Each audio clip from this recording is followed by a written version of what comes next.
lapho khona wazi ukuthi ayikho understand nje empilweni yakho. Ungalingi ukhohlwe ukuthi ngiyazi ukuthi elingapho sihlangene kwabesamoya ukuba sizokhulisana kwesamoya. Nawe ungaba ibreakthrough kwihlelo. Onomntwana okhulumile la wathi you can break a case. Lethi sihlale isikhathi eside emfundweni. Maybe it's a day today to tell God. Umtshele uNkulunkulu lomkhuleko ukuthi imina engashintsha lekhaya. Imina ngizomehluka ekhaya. Noma usukhona umehluko mina ngawo ekideni kulele khona. Ngoba ngani Nkosi yami.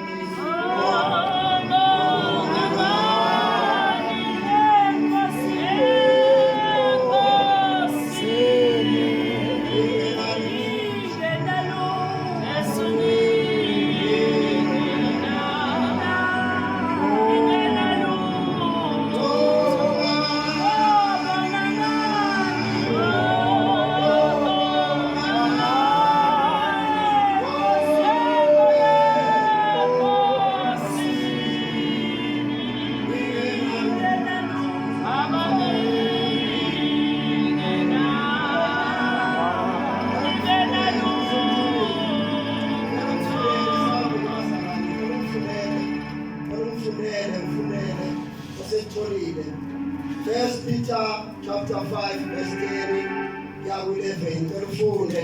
First Peter chapter 5 verse 10 kuya 11. Hallelujah. Kepha uNkulunkulu womusa wonke owanibizela enkazimulweni yakhe yaphakade ngoKristu. Senihluphekile isikhashana. Yena uqobo uyabuniphelisa, aniqinise, aninike amandla, anisekele. Verse 11. Makube kuye amandla kuze kube phakade naphakade. Amen.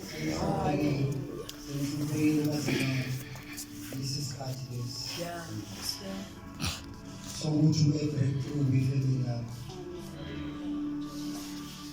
yebheke bazalwane ngibheke ukuthi abantu ngempela abasokolayo ngalendlela engafuneki umzalwane angikholele ukuthi umzalwane kufanele ahlupheke azazi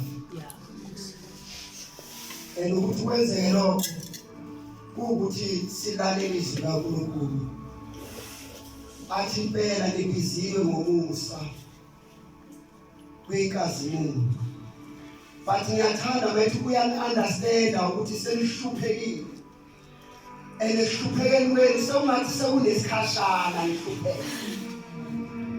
Impela uyasibona isikhathi futhi uyayibona nenyembezi zakho. Futhi uyakuzwa nosizo olubambayo. Kodwa manje uyasho ukuthi sewuhluphekile. Namuhla kholelwa ukuthi uzishintshe impilo yakho. Impela emndenini wakho nikhule vele nonke kungekho khuzo omunye. Umama akakwazi ukukhuza ubaba, ubaba akakwazi ukukhuza umama, umfana nayo phile yakhe impilo. uNkulunkulu akekho ekhaya. Ngakho ukuthi wonke umuntu mayephuma lapha khona yomunye aphuma bhekeni. Kodwa ngawe ngobulali bandini uzoshintsha umoya. Awuzushintshwa uwe uwedwa. Kodwa ma uNkulunkulu mfake enhlizweni yakho bese uphila uNkulunkulu ebese kusebenzisa uNkulunkulu ukudabula nesiheno esiphakathi ekhaya. Nawe wozalela kuso sekuyisikhathi sokuthi ususe manje. Ngiyakholelwa ukuthi manje lekhona bengekade uNkulunkulu la kukuthi ayikho impilo zabantu ofanele ishintshe ngayo. And you are one of them.